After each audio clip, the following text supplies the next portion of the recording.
This week on the show, we discuss a surprising new category in the Oscars, the Super Bowl trailers, and of course, the newest news in streaming shows. This week, it's time for Nerd Here Weekly. Bruno, do the thing.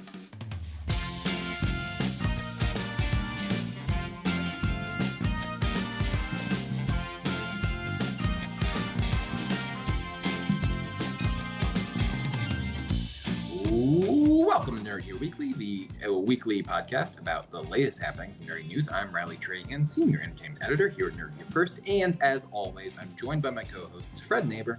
Hello. And Jackson Trahan. Hi. We are down a man this week as Deepak continues. Yeah, it's not as always. Yeah, well, we are missing one, but the core of three is still here, and we managed to power through with just three of us every once in a while. It will be slightly less informed on some of our movie news, but I think we can buckle through. I'll give just many opinions.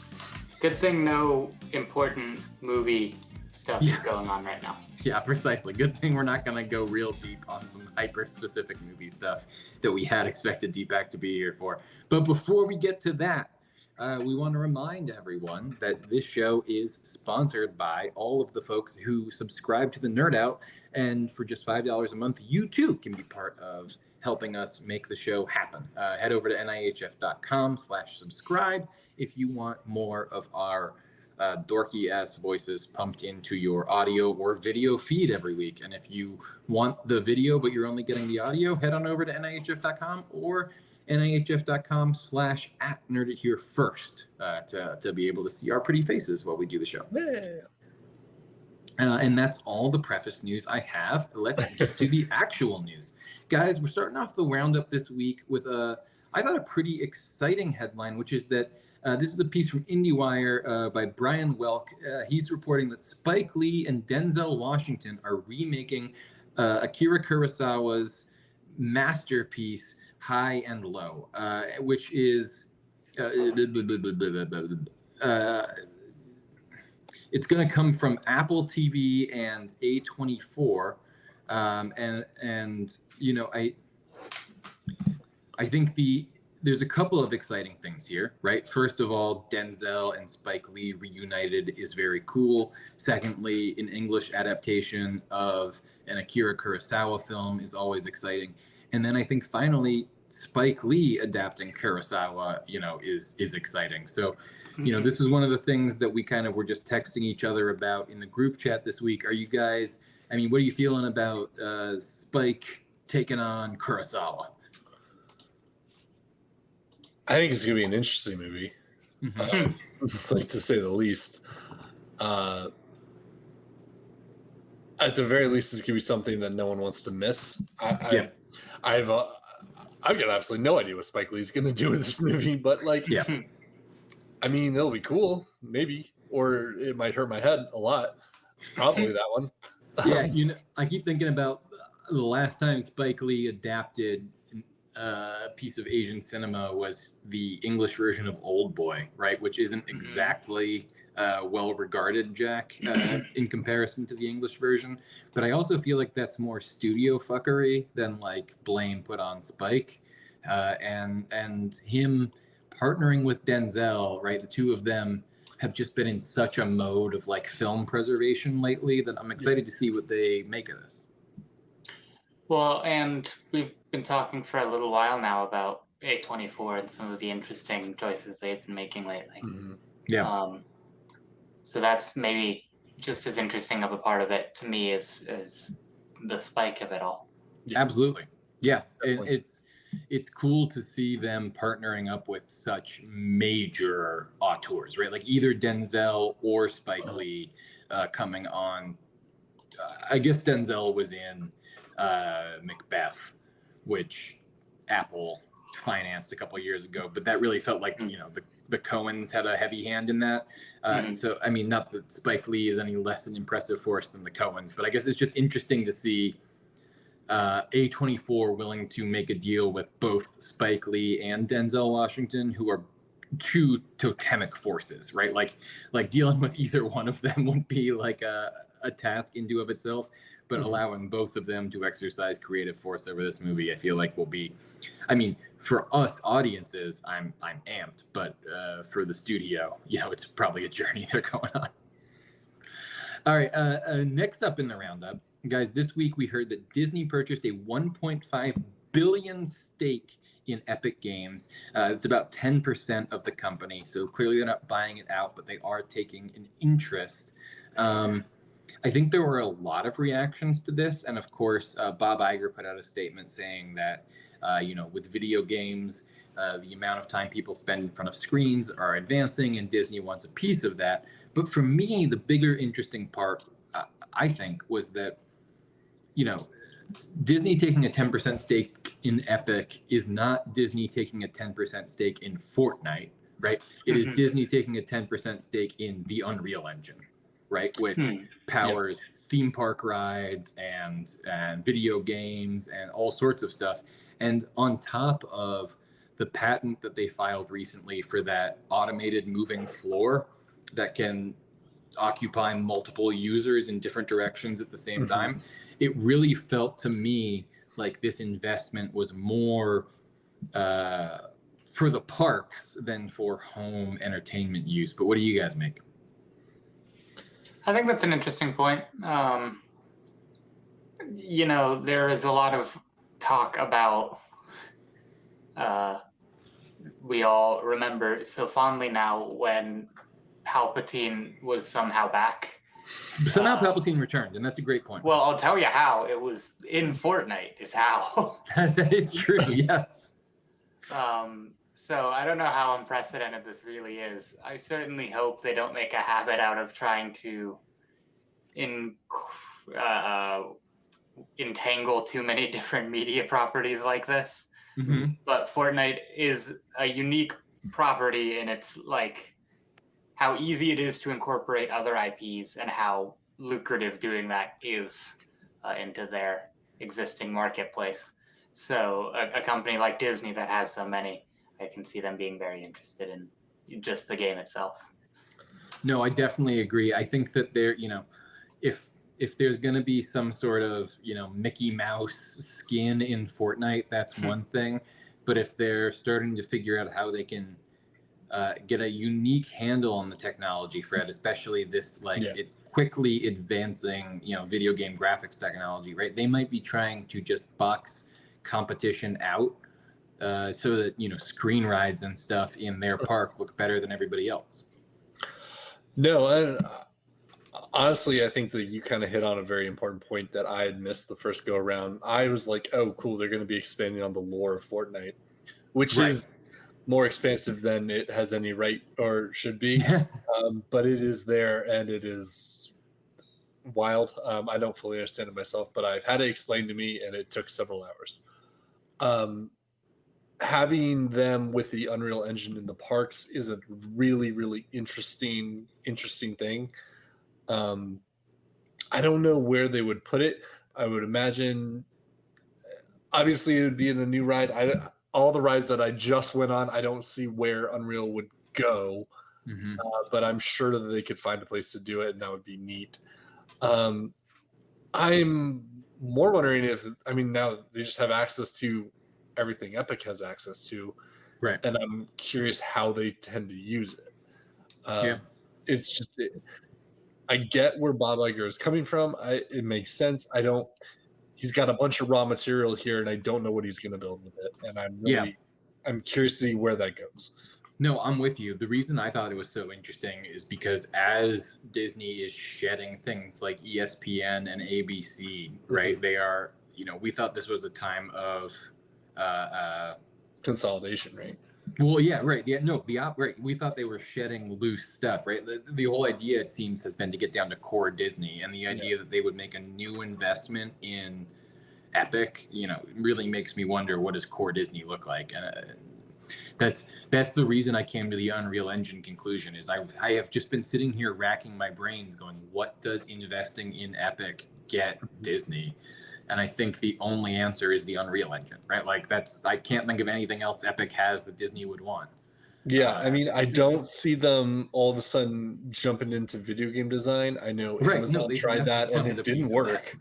Yeah. Could they do it? Yeah, for enough money, and they have enough money, but like Amazon tried it and it did not work well. To just and Disney's tried it multiple times and it hasn't worked. So I'm not surprised that they're not. I mean, leasing it out to an expert has always been their avenue. But yeah, I mean, that's why I think that this is more they want the tech and not they want, you know, an avenue to produce their own video games. Speaking of which, while you were in Disney, did you see their new animatronics? How they do faces now?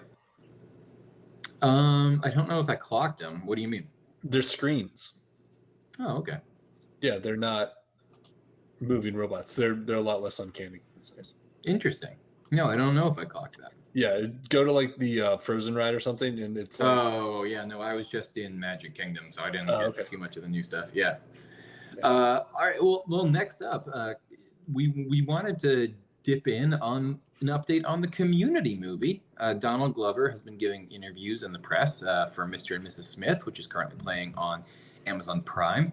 And in speaking to the Hollywood Reporter, he gave an update on the Community movie. The question was, speaking of, are you still planning to be in the Community movie? And Glover responded, yeah. Harmon told me what he wanted, and I was like, this sounds great. It's a college reunion, but Abed is like this big director now, and basically, this is his magnum opus. I'm like, this sounds fucking tight.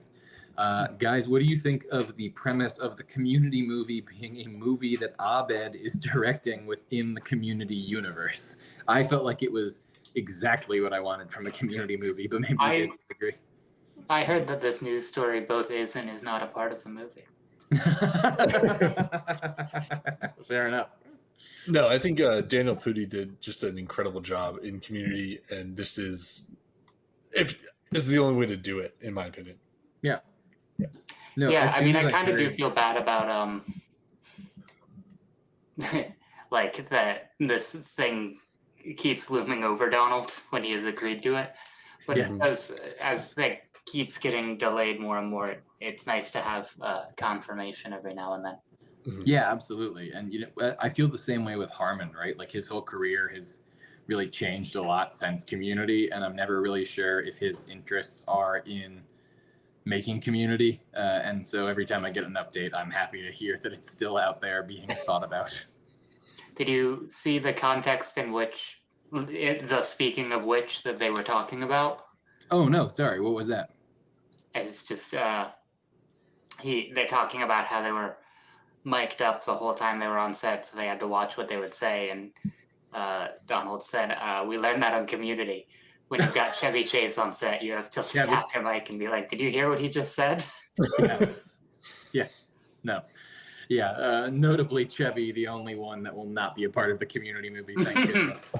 All right. Well, without having to dwell anymore on bad actors, let's move ahead to the news that Dan Trachtenberg is going to direct a Predator movie called Badlands, and more importantly, the 20th Century Fox is kind of expanding its universe out, right? So we got this Predator announcement. We have news of an Alien movie called Alien Romulus that's coming soon. Of course, we'll talk later about was it War for the Planet of the Apes? Are they going to release Alien Remix? Yeah, that's the sequel, Jack. And then, of course, Prey 2 is rumored to be in development. So I think the exciting thing here is really that Disney seems to have not shut down 20th Century Fox, which is something we were all worried about for a while, right? That like this might just be the end of a brand, but they seem to be tapping into the most useful kind of IP resources that the brand has to offer. And it seems like it's not going anywhere anytime soon, which I think is great for everybody, right? Not just fans of Fox movies. I'm not counting them out just yet, but I don't think they made the purchase just to get rid of the built-in branding that does come with a pretty established media company like that. Yeah, fair enough. No, I'm excited for another Predator movie. I think Predator is one of those franchises that it's not like the original Assassin's Creed games where you can just like make one in any time period and it kind of works, right? I thought Prey was incredible. Prey was wild. Like that was, I felt like really figuring it out. Yeah. So a new Predator movie, I'm all for. I don't know what Prey 2 would be, but like I'm here for it. Prey 1 was great. Yeah, there have been rumors that it would be, Jack, watch out, feudalist Japan. I don't know if that's That'd be fun.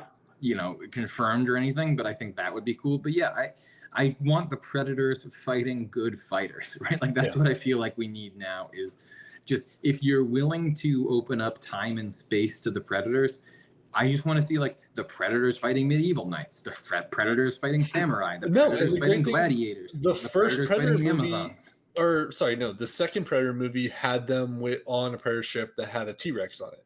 Yeah. Right? Definitely. It's established lore. Predator fighting dinosaurs. They can be any time and space on Earth. And Predators it's fine. fighting dinosaurs, fighting Jeff Goldblum. Oh, look, this planet's full of enormous meat-eating lizards. I think I'm going to wait to do my big hunt until after some stupid monkeys take over. Hey, clock the meteor. We need to get rid of these lizards. I know the best way to destroy them all. Jack, it's not stupid monkeys, all right? It's famously very smart. Fair enough. I guess they are famously smart monkeys. Freaking smart monkeys. All right. Finally, speaking of smart monkeys, Netflix, Amazon, and Paramount all wanted to buy Coyote versus Acme, but Warner Brothers Discovery refused because they wanted the tax write-off. Guys, I was convinced you were going to use that segue to talk about Kingdom of the Planet of the Apes, and I was like, wow, what an organic segue. No, this one, holy shit. This one makes me so angry. I agree. I mean, I feel like it's making a lot of people angrier than I expected. Well, so I think there's two parts to this, right? Part one is that, of course, we know that John Cena is a listener to this show. Notable fan of the show. We don't know how or why that happened. Unproblematic fave post. Friendship ended with Vin Diesel. Yeah. John Cena is the new friend of the show. Yeah, John Cena is the new friend of the official friend of the show for sure. And yeah, he is of course Ian David Gordon Green's Coyote versus Acme, which is going the way of Batgirl, unfortunately, in the Zaslav era. And I think it feels frustrating to me because it's fully animated, it's out there, it's done, and this is becoming a concerningly frequent decision for the good people over at Warner's Discovery, right? To just shortchange the product and take the tax write-off, as opposed to actually making money on producing the movie. And with Batgirl, as much as I was upset by it, I was willing to believe the lie that there wasn't a market for it or whatever. But the fact that there are 3 different companies who are all willing to pay 8 to 9 figures for this picture, it just makes me really feel like this is dirty pool on Zaslav's part, right? No, I mean, he's such a cool guy. It just doesn't, like, obviously business taxes are different and I don't understand them. I'm not an accountant, but it feels like you shouldn't be able to do this, right? Like you should be able to just spend a bunch of money on something and be like, oh, you know what? Sorry, I wasn't able to make money off this, even though I didn't release it for people to spend money on it. So that's a tax write-off, right? Like it shouldn't work. No, I don't disagree. Deepak and I were texting about this earlier, and I just wanted to give voice to his opinion since he's not on the show. He said it's a tax write-off because I had said maybe it's an insurance thing, right? Like maybe, you insure the picture, and then if it doesn't get released, you break even on insurance or something. But he says it's a tax write-off. Insurance covers if something happens during production to prevent completion of the movie, but it's complete. If it's so bad and will gross low, then the tax hit ostensibly wouldn't be big because there'd be losses, if anything. But if they just don't release it and get to write off the full production amount, then why haven't studios been doing this for decades? Whedon Justice League would have been a perfect chance to do it. But then he follows up, Justice League had executive bonuses tied to it, so they had to put it out. But still, plenty of other examples. And then I responded with the Big Lebowski gif, that's fucking interesting, ma'am. That's fucking interesting. Yeah, I mean, obviously, there are reasons that most laws are put into place, and there are nuances there that we are not educated enough in the field to really speak on, but it does feel like this is a loophole.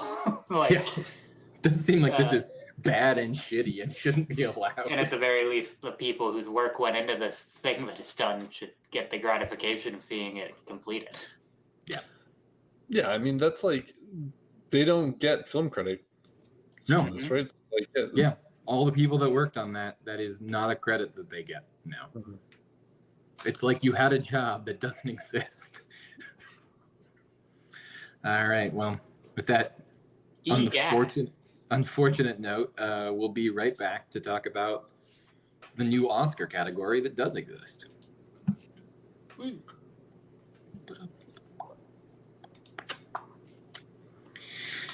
All right, so this week we got news that the Oscars will officially be expanding their competitive categories in 2020. Well, for the films released in 2025, so at the ceremonies for 2026, and they will be adding Best Casting, which has been a feature that people have been asking for some time, right? Casting is, of course, a gigantic part of what makes a picture successful. The casting director is the person you can directly point to for success in that region, and they are one of the top line folks who are relevant in making a movie successful, right? Who are not recognized at the Academy Awards. So people have been asking for this for a long time, and I think it's overdue. Rather than discuss, the morality or the justification or the process for putting into place the Best Casting Oscar, which I think we all agree, among various other things, casting directors are typically women, and the lack of a Best Casting Oscar for some time has been attributed to sexual discrimination, more or less, right? Like, people aren't interested in giving women awards, and unfortunately that has been the reason why the Best Casting Oscar hasn't existed up until now. But so, since I think we're all sort of in agreement on that, and in agreement with most of the industry, I thought rather than talk about why it hasn't existed, why it's worth existing, all that stuff that I think we're kind of just in agreement on, we could instead discuss what pictures from recent years do we think would deserve a Best Casting Oscar. And there are a lot of movies, for example, one of the films that comes to my mind, Parasite, right? A picture that got a lot of awards claim and had a lot of success, but was a big ensemble feature, right? Was really reliant on the performances of everybody in that movie and not just, one big star or whatever, right? The Tom Cruise model.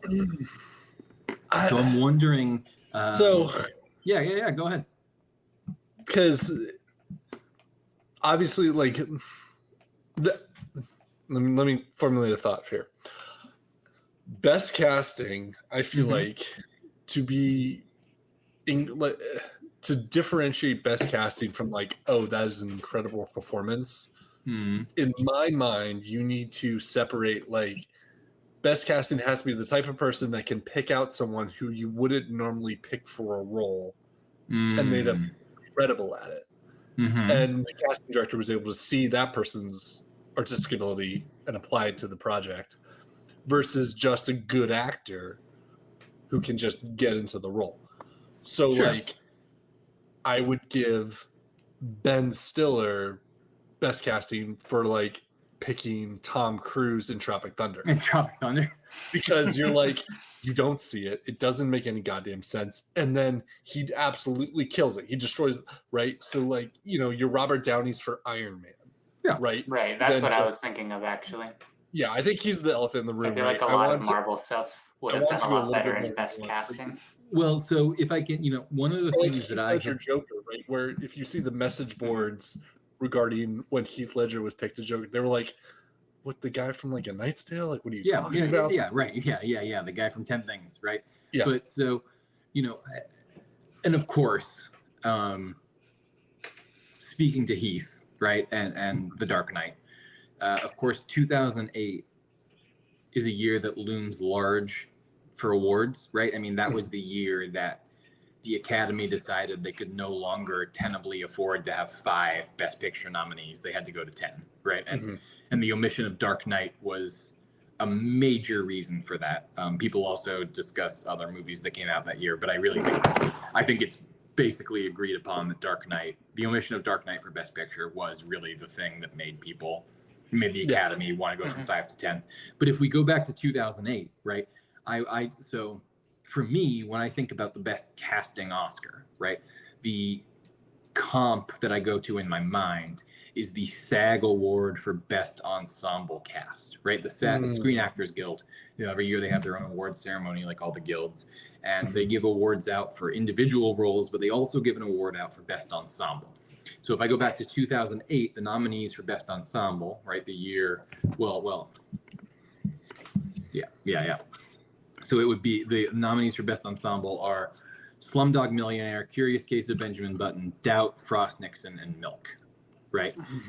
Which are 5 really good movies, but have kind of an array of various interesting actors across a wide spectrum. And I think that's one of the things that really sticks out to me, right? Like Inglourious Bastards, right? But like, I don't know if you deserve an award for saying like, yo, Brad Pitt can act, right? Like if I get Ocean's 11 and I've got like George Clooney, Brad Pitt, Matt Damon, so many others. I'm like, he recently died and he had a show and it's like, he died a while ago. Bernie Mac. There's no way that movie is not going to be fantastic. And I don't know if the casting director gets the credit for such a great ensemble cast when they're just like, yeah. But it's not just right. It's not just picking the names, right? It's working the deals, right? It's getting people to sign on to the picture, right? It's especially when you've got a mass. That's a fair point. That's a fair point. I'll pull another more recent example, right? If we were to go to just a couple of years ago, I mean, well, here let's talk this year, right? Let's talk who would be in the mix if we were talking about this year's Best Casting Oscar, right? I think the nominees would be, the pictures, right? Not the actual folks, but the pictures would be American Fiction, Barbie, The Color Purple, Killers of the Flower Moon, and Oppenheimer, right? All of which are juggernaut pictures in terms of the folks that are in them, right? And I there is definitely a difference between Best Cast and Best Casting Director, but I do think that the best cast is often put together by the best casting director, right? And like, if we were to look at last year, right? Last year there were 5 really solid nominees in Best Casting, right? It was Everything Everywhere All at Once, Babylon, Banshee of Inisherin, Fabelmans, and Women Talking, right? 5 pictures that were star-studded, but were also very specifically calibrated. I don't know that anybody could play Steven Spielberg's dad, but Paul Dano hit it out of the park, right? Like, that's true. And I don't know. I like where you're going with that, where like, it's the making it happen. I think like Ryan Gosling as Ken and Margot Robbie as Barbie is like so absolutely perfect casting that you're just like, well, yeah, of course she can play Barbie. Like anyone could have told you that Margot Robbie would be the best Barbie on the goddamn planet. Like that's not hard, right? Right, but you only see that now because a really well-informed cast. Oh well, that's a specific example in which Margot Robbie was the producer of the picture, right? But like Ryan Gosling is an example, right, where a good director and a good casting director made the decision that Ryan Gosling would be the perfect Ken, and they sold him on the idea and they brought him on board and they had like a specific angle that they all agreed on was going to be the take on the character, right? Like it is more than just filling roles, right? It is, and I think that's the, we've talked before about the stunt category, right? That's the other big one we would all love to see, right? Is best stunt performance in a motion picture. And I think that's another example, right? Where you can't just light yourself on fire and suddenly claim you were the coolest stunt guy in the world, right? Like it's a process, and it's weaving into the motion picture, and it's being a part of the process. And you know what? Actually, I am not too big to admit when I'm wrong. Obviously, there's a lot more about this that I don't know, and I'm kind of with you on this. All right, fair enough. I might have oversimplified the role. Just a little bit. Yeah, no, I always think it's important and impressive because, it's the person that's the gatekeeper to the whole thing, right? Mhm. Like if you cast the movie badly, right? Like Jack, you and I have been joking about this Jason Statham picture, The Beekeeper, right? Which is currently on video on demand for anybody who wants to know about how honey can catch on fire. Already? But yeah. Jason Statham, the beekeeper? Oh yeah, Fred, go check it out. Give it a quick Google while I do the spiel. Is it like the bees Yeah, are a metaphor for people? No. And he doesn't really No, keep... that's not what it is. No. He actually keeps bees? Tell me does. he literally keeps bees. And I'll Yeah, watch and this. there's a No, secret that's also not organization what of it is, beekeepers. but- I told you to do a Google search. I have stuff to talk about. I don't know if there's anybody else who could do I'm a beekeeper secret assassin, right? As well as Jason Statham, right? Like you hand him these garbage lines and he just like has been around the block enough that he can like deliver them in a way that sounds important and serious, You right? know honey is flammable. Honey is flammable. But Isn't it sugar? How is honey flammable? sugar I don't flammable. think honey's that flammable. This is our I've cooked Oh, a that's lot of Jason. dishes with Well, honey, he's and I've burning you never with honey. caught Look. the honey on fire. I have two things to say. My first point Honey was powered that if you're a flamethrower. smart casting director and you have that garbage script, casting Jason Statham is a work of genius. My second point, honey is flammable is the new, you have to keep the coaxium cold. We will be right back after this break to talk about how cozy ass streaming shows have taken over the world. That was a good discussion, I think. Agreed. All right, and we're back. And I don't know if you guys saw this show, this story this week, but the Hollywood Reporter had a really great piece about how the kind of fractured landscape of streaming has led to the rise of classic shows like Suits, Grey's Anatomy, and Gilmore Girls, which all topped the 2023 Nielsen ratings.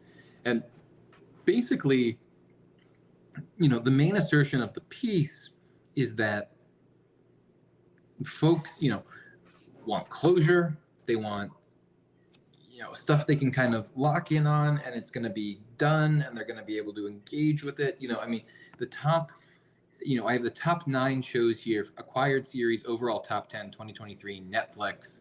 It goes Suits on Netflix and Peacock, then Bluey on Disney+, 3 is NCIS, 4 is Grey's, 5 is Cocomelon on Netflix, 6 is Big Bang Theory, 7 is Gilmore Girls, 8 is Friends, 9 is Heartland on Netflix, Hulu, and Peacock, and then tied at 22.8 billion is Supernatural. So that's almost 400 billion minutes of streaming, all accredited to non-original streaming programming, right? Just acquisition. And we've been talking about this for a long time, that it seems like the actual money in streaming is in acquisition, and that perhaps the fool's errand is original programming. Well, and I mean, it is. It's later on in this article, they have the top 10, that was both the top 10 acquired and the overall top 10 because nothing else was coming close. Right. And The later top on, 10 they have the top 10 streaming original series, and number 1 is Ted Lasso with 17 billion. Right. Yeah. Almost eking out Supernatural, but not even. Yeah, it is wild how lopsided the numbers are. There's a lot going on here, though, right? Like, I think the Cocomelon and the Bluey is easy enough to explain. Like, this is Bluey, just... I think, is a part of another phenomenon, but Cocomelon is just children staring at a screen. Just you sit here, watch this while I go do some laundry. Goddamn, please. Like, and it's... YouTube had a huge problem with this, where it was like a lot of predatory stuff. It was just me, including Cocomelon. Yeah, no, I think Cocomelon was one of the problems too. Yeah, to just get kids to sit and watch that all day. It's like designed for them. Yeah. I think that there's also just so many choices available that people are just very happy to just pick something that they already know, and that's been, I think, a problem that streaming has been having for a while, right? Like Friends has been up there for a long ass time. Yeah, no, absolutely. Since I started college, at Mhm. least. And it's very interesting to me that all of these companies, as we move forward, all these companies seem to have their heads down on original programming, right? Like it's becoming more and more of a burden on them as they try and turn out, another season of Stranger Things or whatever, right? Mhm. And that just Well, seems it's silly when you brand- look at the it's- numbers. It's consumer perspective. How do you advertise against Netflix when they're coming out with original shows? Yeah, no, Which definitely. I mean, it doesn't make any sense to me because you can just like create an It's original the show and prisoner's then not dilemma. They release need to it. all and just then stop. Yeah, right, Fred. Fred's gonna make 3 seasons of a show for Netflix and then sell it off for taxes. Yeah, no, it is wonky, right? Because it becomes an advertising thing. I've been really taken by the Netflix ads this year that have, especially during football games, I've seen them where they'll chop in with like 30 seconds of a clip from a movie, and then it'll all just be the full screen just becomes overrun with quotes from critics praising the film, and that's it, right? But we've talked about this before. All that stuff is just to convince you that it's worth your subscription dollars, right? Mhm. Because The Office is on Peacock this month, and Netflix doesn't have it, and they have to wait a couple more months before their license renews, and they know that that's really what you keep it for. So they're just trying to convince you to watch a season of The Lincoln Lawyer or whatever until they get, Bluey back or whatever. I mean, obviously these are where I'm having some fun with copyright that won't actually ever overlap. Right, yeah. That's been the whole problem, right? Is that they know that people are not here for the original programming. They know you just want to watch Suits over and over and over again. Which is really annoying because like I really want to watch season 2 of Arcane. Because occasionally they come out with really good original content and I don't get to see it. Well, and it's decreasing, right? They said in this Hollywood Reporter article, they said the total time for the top 10 library series was up 41% this year versus 2022. So it's not just that everyone is watching acquired series, but more and more people are exclusively watching acquired series every year. Yeah. So that's even more of a problem, right? As the Netflix library of original programming grows, more and more people are just subscribing to watch Gilmore Girls. Which I don't What else begrudge do you people, do? by the way, because You Gilmore can't Girls even is go to better a than Best Buy basically to anything buy on it. Netflix. But You can't even go to a Best Buy to buy it on DVD anymore. no, Can you not? Oh yeah, fair enough. I mean, Best Buy doesn't they do stopped. physical media anymore. You're right. I was in Target today, and the once hallowed shelves of the Blu-ray DVD section have been fully taken over by novels and vinyl records. It will only be a matter of time. And this is not something we're discussing this week, but just by the by, Sony freaking yoinked a bunch of digital titles from libraries this week, saying, "Hey, we know you thought you owned this, but shut up, idiots! You don't anymore." So, sad day where Target decides that people read more than watch TV. You're not wrong, buddy. It's a funny thing to say, but you're not wrong. And I know that we have been screaming from the mountaintops for years about how one day these people will take your movies away and there will be nothing you can do about it. But it is happening right now. Like this week, millions of people lost access to movies they thought they owned because Sony decided you didn't own them anymore. And at the same time, NBC is making millions of dollars licensing Suits to Netflix, despite the fact that they haven't invested a dime in Suits since before Meghan Markle was a royal, right? And Netflix is giving you ads to desperately try to recoup the costs of that. Right, they're giving you ads and they're password blocking your friends. It's the craziest. And the prices are you going have to up. be like, how did we get here? Yeah. Well, we got here because cable did not give a shit about customer service, and Netflix gave a small option and just whatever. It doesn't matter. We were that frog in the pot that slowly boiled, and it was like whatever. It's still better than dealing with cable. You're absolutely right, Fred, and that's the thing. And they tricked us into the point where we were all in. And now they were like, now that we have you, prepare for ads and increased subscriber rates. Yeah. And yeah, I mean, still easy. this is the thing we've even been talking about, right? But the fact that folks like Verizon are bundling up multiple subscription services and serving them up to you on a platter for one, like, we're just back to cable. Mm-hmm. Fucking ridiculous. Yeah, I don't know, man. It's streaming wars are getting dark out here. Look, we always knew there'd be collateral damage. We did. Nobody ever thought we were gonna make through this unscathed. All right, when we get back, we're gonna talk movie trailers from the Super Bowl. Woo. All right, guys. I don't know if did you guys check in? Did you guys watch the old big game? A bit of it. Yeah. I watched until right after the halftime show, and I was like, meh. It's about how far I made it as well. I was keeping eyes from a distance, but I wasn't watching it live, so I had to come back later on YouTube for all the sweet advertising that is a part of cultural relevance. Yeah, I was mostly there for Raymond Usher and for the movie trailers, and while I did think Usher freaking crushed it, I thought that we could take a little bit of time to talk about some of the movies that were advertised during the Super Bowl, because that is one of the big traditions of the Super Bowl these days, is letting us get a first look at some movies. Just to prattle off a couple of titles that we got to look at. There was A Quiet Place Day 1, Despicable Me 4, The Fall Guy, Kung Fu Panda 4, Deadpool and Wolverine, Kingdom of the Planet of the Apes, and Wicked and Twisters and If and Monkey Man and Inside Out. He walks in and he writes Twister, and then he writes ass. And he puts a dollar sign through it. I couldn't stop thinking about that joke the whole time. Did you watch the trailer for Twisters?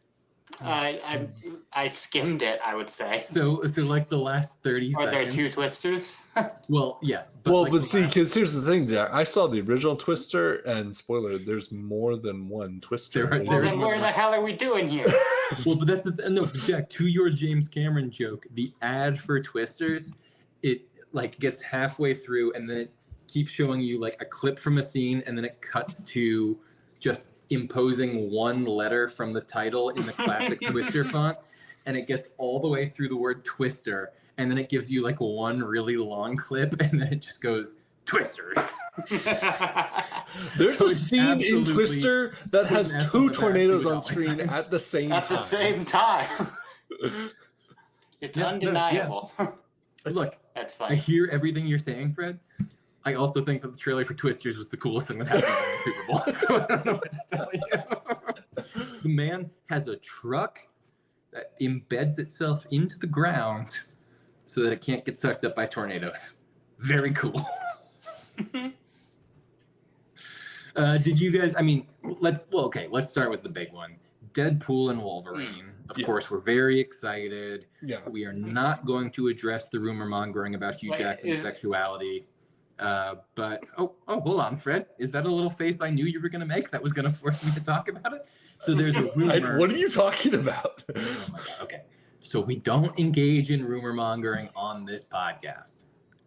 However, you guys say that I have no idea. You guys say these things that I have not, because I'm not on Twitter or any of this stuff. Is and I just go, what the hell are you talking about? And you got to explain these awful rumors to me, and it hurts me every time. No, I will tell you. Okay, so this was a Deuxmoi. Do you know what Deuxmoi is? No, what is that? Okay, there is an oracle-like entity out there in the ether called Deuxmoi, and Deuxmoi posts rumors about like leads of vague pop culture figures that may or may not be true, right? Mm-hmm. So there was this Deuxmoi thing that was about how an actor who had recently divorced his wife of a long time had divorced her because he was coming out as gay, and all this scuttlebutt, right? And this was around the same time that Hugh Jackman divorced his wife.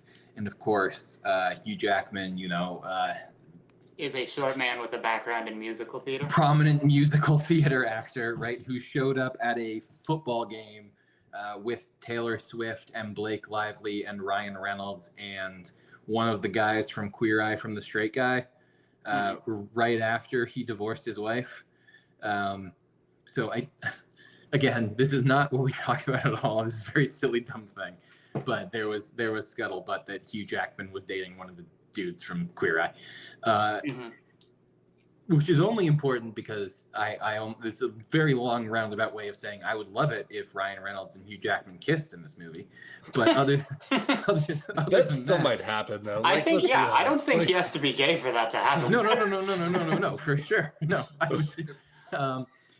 the trailer was fine. I don't know. I mean, look, I think at this point, and it was. I say that. I say this as the comic book obsessive among us, right? I still think it's a little cute every time Ryan Reynolds as Deadpool looks at the camera and winks and does a little "I know I'm in a movie," right? But I'm getting kind of sick of it. I mean, that's the thing. Is this is sort of? I feel like we are entering in an era, a time when in media, sincerity is playing really well. Yeah, absolutely. And Deadpool is like the most ironic superhero that you can come up with. Right. And when they're, trying to think of better examples, but then the most prominent one is Everything Everywhere All at Once, where like... Well, I don't know if you saw the Marvels, Jack, but like... I actually did not know. There were multiple instances in the Marvels where I was like, this is what I want. Like, it is non-ironic, genuinely fun and exciting. We're happy to be here. We're having fun making a superhero movie type stuff, right? That I have, like even... tongue-in-cheek of most Marvel stuff is... But so, that's the thing. We were talking earlier about, the quality of Robert Downey Jr. as Iron Man, Fred, right? But, like... Part of his whole thing has always been, he's like, isn't it funny? I'm a superhero. You guys remember when I went to jail for doing heroin, right?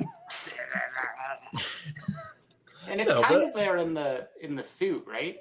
I thought Josh Brolin's Cable was one of the better parts of Deadpool 2. I think, if Deadpool has become the comic relief in his own movie, then it's that kind of movie, and I think it'll probably be successful as that kind of movie.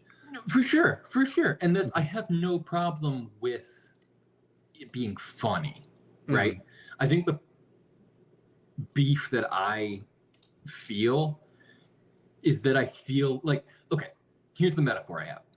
I feel like basically every movie I've ever seen Mark Wahlberg in, he's like kind of contemptuous about his character. Right? Like if you watch Wahlberg in the Transformers movies, like he kind of thinks it's stupid that this military officer is talking to these big robots, right? Like he's like, man, if I was this guy, I would just blow these robots up and I'd be done with it, right? And like I sort of feel like that's where Reynolds is as Deadpool, right? And like kind of to Jack's point, I mean, that is... Do you remember back when... Okay, this is maybe an appropriate metaphor, right? Because...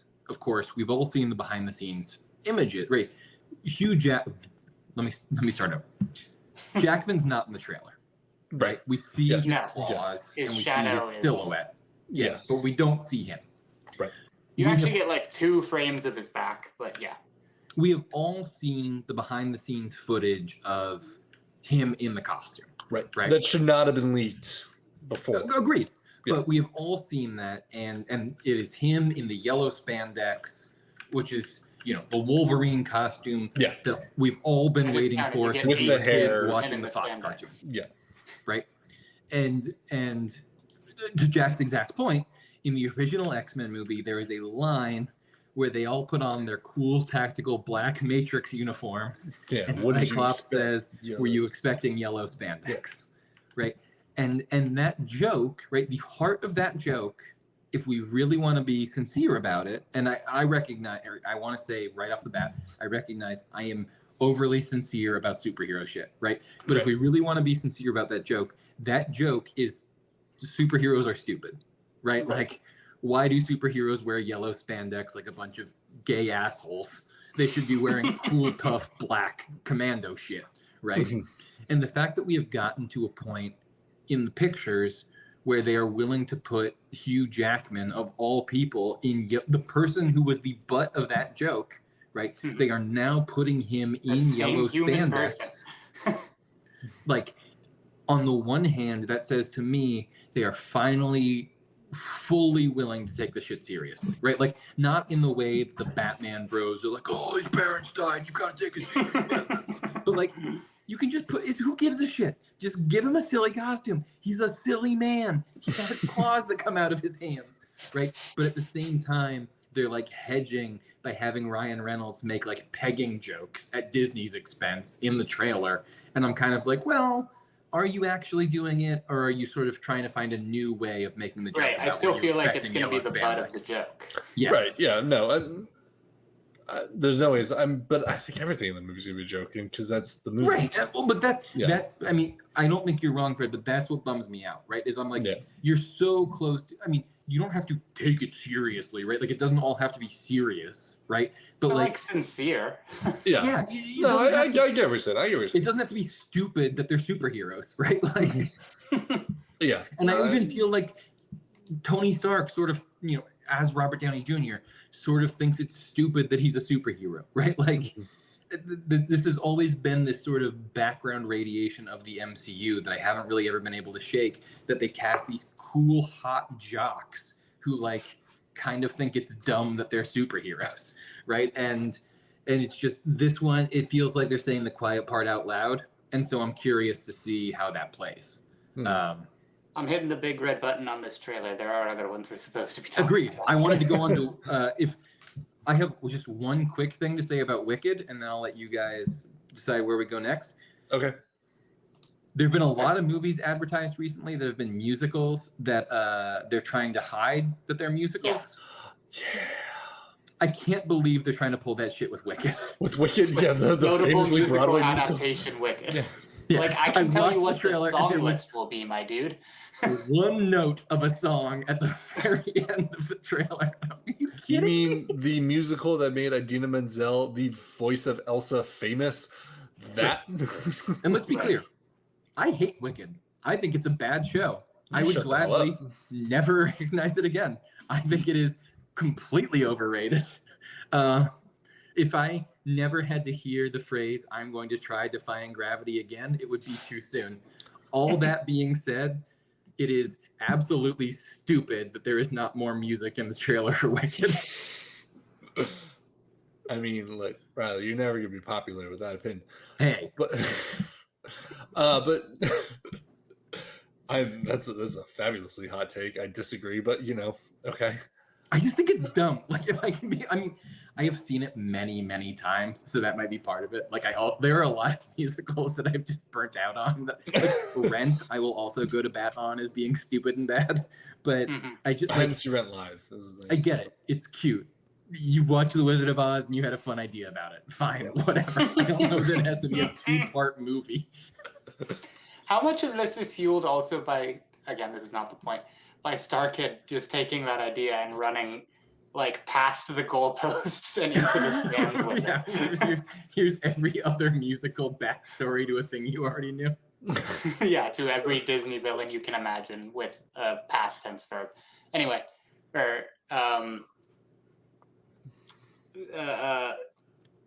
I want to talk about Inside Out. Actually. Okay.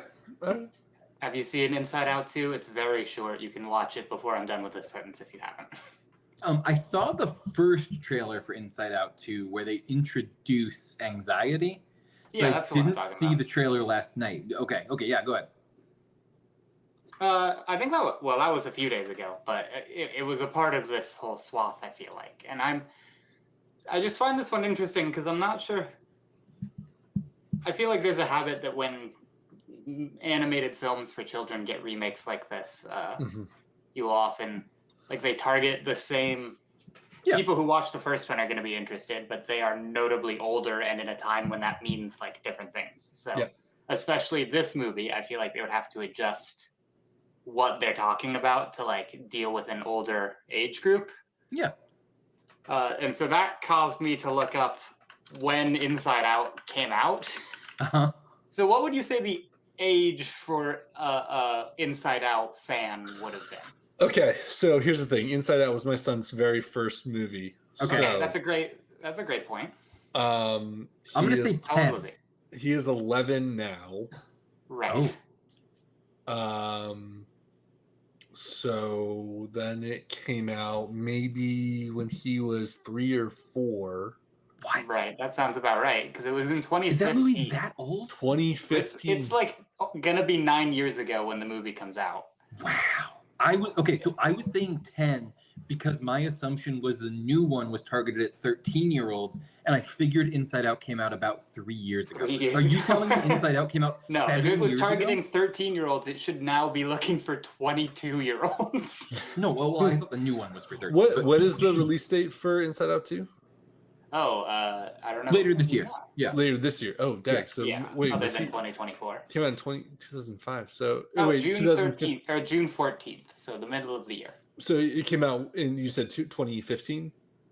Yep, June of 2015, almost the same exact date. Okay, so he was just under 3. So cool. Yeah, no, nice. I have Wild. And you know, this isn't the first time they've pulled this even recently, right? Like Finding Dory, for example, right? I always think it's funny to think about that the one was fact pretty that effective at the same thing, where it's like, oh, now you've got to go and be your own person in the world. And like, that was, I think, a relatable story to people who watched Finding Nemo when they were 8 and could relate to getting lost from their parents. The wild now thing has is to like, be like grown adults.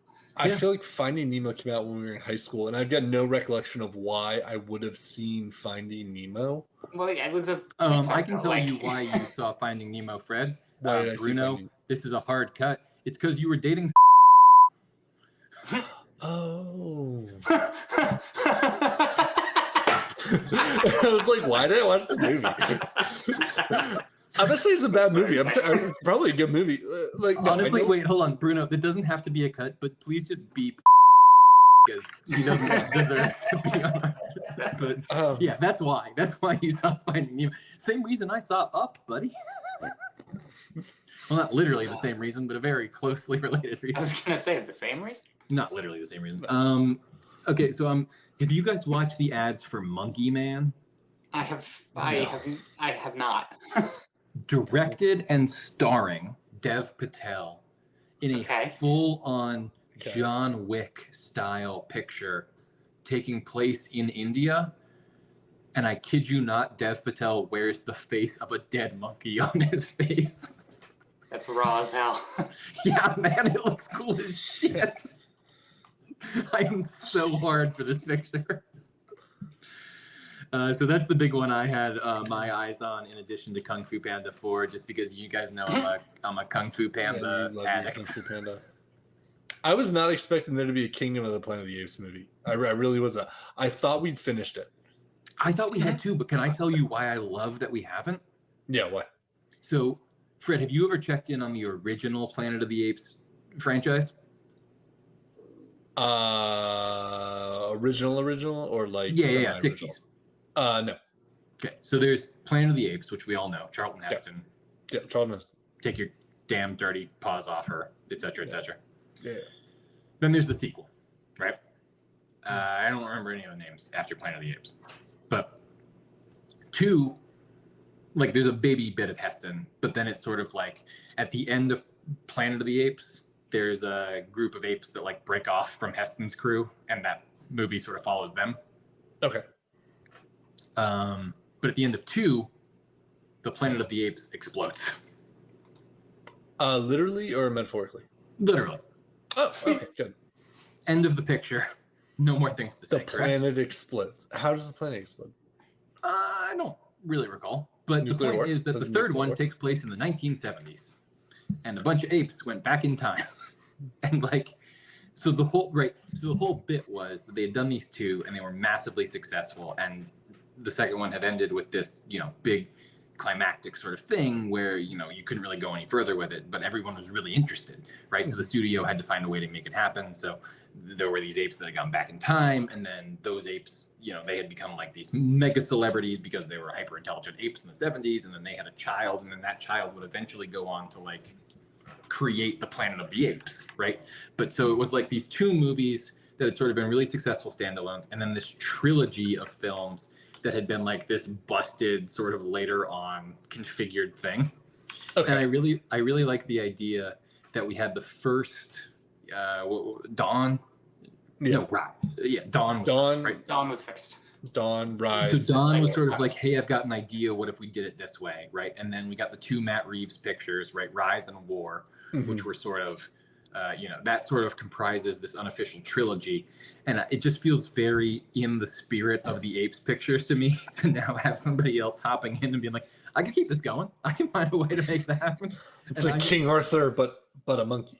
Yeah, I'm really, really well. And this one looks so cool because there's an ape villain, right? Like all these movies up until now, and I think has been totally appropriate that the bad guys have been humans. But I really like that now. Well, I know that you didn't like that, Fred, but I understand. I disagree. You just wouldn't use the phrase humans, bad guys. villains. I can tell you the bad guys. They weren't humans. They're the apes.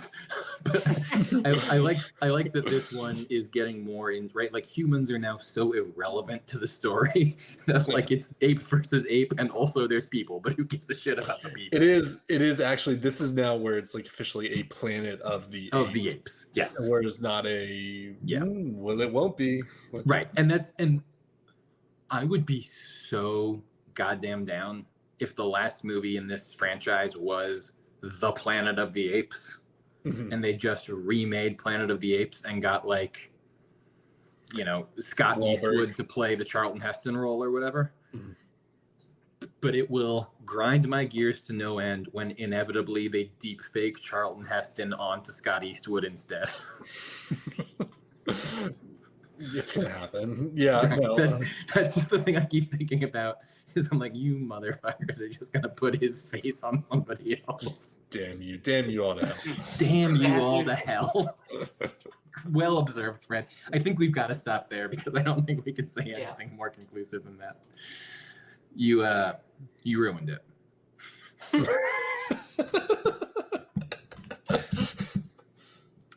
This has been Nerd Here Weekly. Thanks so much for listening or watching if you went to NIHF.com. Before we go, we want to hit you all with some pop culture recommendations. These are things we've been watching, reading, eating, playing, or listening to that we've enjoyed recently, and we think you'll enjoy too. And this week, in honor of T-Pack being away, I want to start with Jack.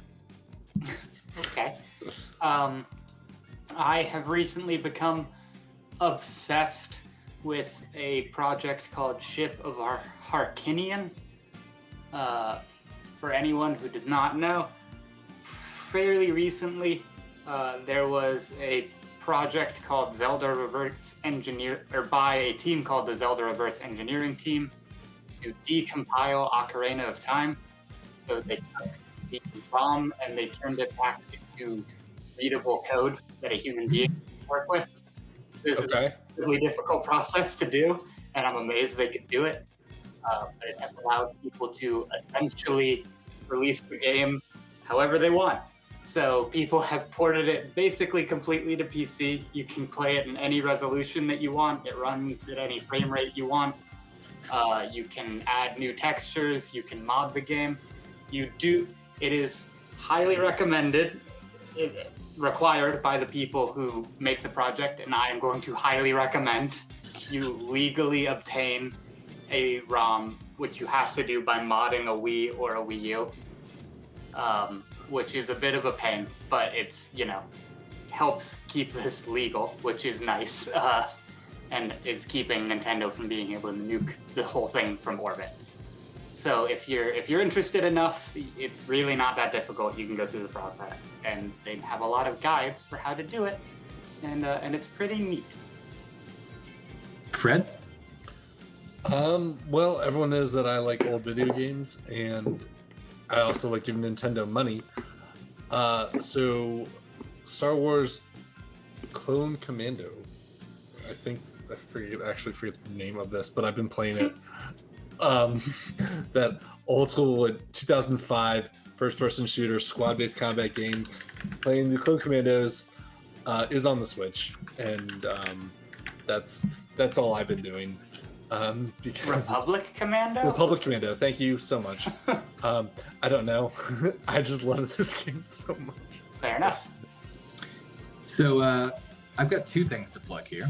The first is that, and this is going to be sort of an internal memo that I'm leaking to anyone who has made it this far through the show. I have been, in my spare time, working on a new program for Nerd Here First called What's Going On with Fred Neighbor, where every week I make Fred do stuff he's not ready for. And really, I've just been brainstorming stuff I could make Fred do. So I just wanted to read a couple of the stuff I've come up with lately. I hate all these. I don't like Try them and people. brew beer and host a tasting event.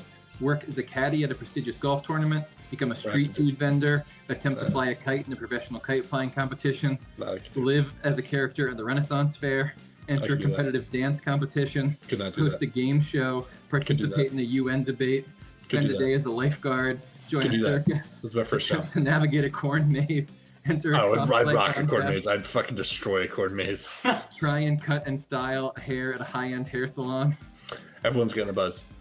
Go on Chopped. Spend a day as a firefighter. And Yeah, the that'd one be I'm easy. really hoping we get to, play the organ at a Major League Baseball game. So that's just some stuff I've been doing. But in addition to that, I've been playing Pal World, the game you may know as Pokemon with guns. And I finally was able to give a gun to one of my Pokemon, which was exciting and fun, and did make one of the boss fights very, very short. We talked about Pal World last week, and we gave it a little bit of short shrift just because it is bizarrely the biggest video game in the world all of a sudden. And I just wanted to check back in and say I'm still having a lot of fun playing it, and I'm not planning on stopping anytime soon, unless I do have to. Hold on, stand by. Enter Fred in a cheese wheel competition, which might be a thing I get distracted by. But until then, Fred, you just have to roll the cheese down the hill and then get to the bottom of the hill faster than your cheese. Okay, that I can do. I was like, I'm not a very good cheese wheel. I'm uniquely bad at doing that. No, you have to roll it. Okay. I cannot wait until I have to subjugate you to all sorts of dumb things.